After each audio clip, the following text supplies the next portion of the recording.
नमस्कार दोस्तों, हमारे चैनल और पेज टैक्स इनोवेटर्स में आपका स्वागत है। क्या आप भारत से माल या सेवाएं निर्यात करना चाहते हैं, लेकिन यह नहीं जानते कि माल सेवाओं के निर्यात पर जीएसटी देना है या नहीं?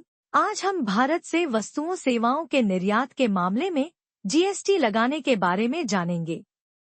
लेकिन उससे पहले ऐसे ही जानकारीपूर्ण वीडियो या अपडेट के लिए हमारे चैनल को सब्सक्राइब करें। जीएसटी कानून के तहत निर्यात आपूर्ति को जीरो रेटेड आपूर्ति के रूप में भी जाना जाता है। सरकार ने माल सेवाओं के निर्यात के लिए दो विकल्प दिए हैं। ए, जीएसटी भुगतान के साथ। बी, जीएसटी भुगतान के बिना। यदि आप जीएसटी के भुगतान के साथ माल सेवाओं का निर्यात करना चाहते हैं, तो आपको आईजीएसटी का भुगतान करना होगा। इस प्रकार प्राप्त बिलों को जीएसटीआर 1 में दिखाना होगा तथा जीएसटीआर 3 भी दाखिल करते समय कर का भुगतान करना होगा। निर्यातक निर्यात के समय भुगतान किए गए आईजीएसटी की वापसी का दावा कर सकते हैं। ए, माल के निर्यात के मामले में शिपिंग बिल के आधार पर रिफंड की प्रक्रिया की जाती है। बी, सेवाओं के निर्यात के मामले में रिफंड फॉर्म RFD 01 दाखिल करके रिफंड का दावा कर सकते हैं।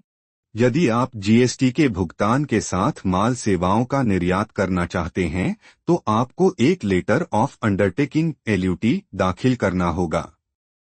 LUT एक औपचारिक घोषणा है जो निर्यातक द्वारा जीएसटी अधिकारियों को प्रस्तुत की जाती है।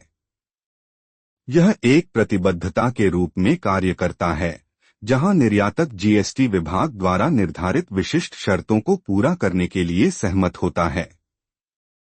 जीएसटी पोर्टल पर जीएसटी फॉर्म RFD 11 दाखिल करके LUT के लिए ऑनलाइन आवेदन किया जा सकता है। एक बार आवेदन दाखिल होने के बाद आवेदन स्वतः स्वीकृत हो जाएगा और पावती संख्या उत्पन्न होगी।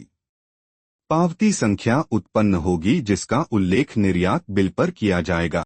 LUT दाखिल करते समय ध्यान रखने योग्य महत्वपूर्ण बिंदु। LUT की वैधता 1 वर्ष के लिए होती है। यदि निर्यात के लिए माल बिल जारी होने की तिथि से 3 महीने के भीतर निर्यात नहीं किया जाता है, तो निर्यातक को 15 दिनों के भीतर 18% ब्याज के साथ जीएसटी का भुगतान करना होगा। इसके अलावा यदि सेवाओं के लिए भुगतान 1 वर्ष के भीतर प्राप्त नहीं होता है, जिसके लिए LUT जमा किया गया है, तो निर्यातक को 15 दिनों के भीतर 18% की दर से जीएसटी का भुगतान करना होगा। ऐसा न करने पर LUT सुविधा वापस ले ली जाएगी और बाद के भुगतानों पर इसे फिर से बहाल किया जा सकता है। माल या सेवाओं के निर्यात से पहले LUT के लिए फाइल करें।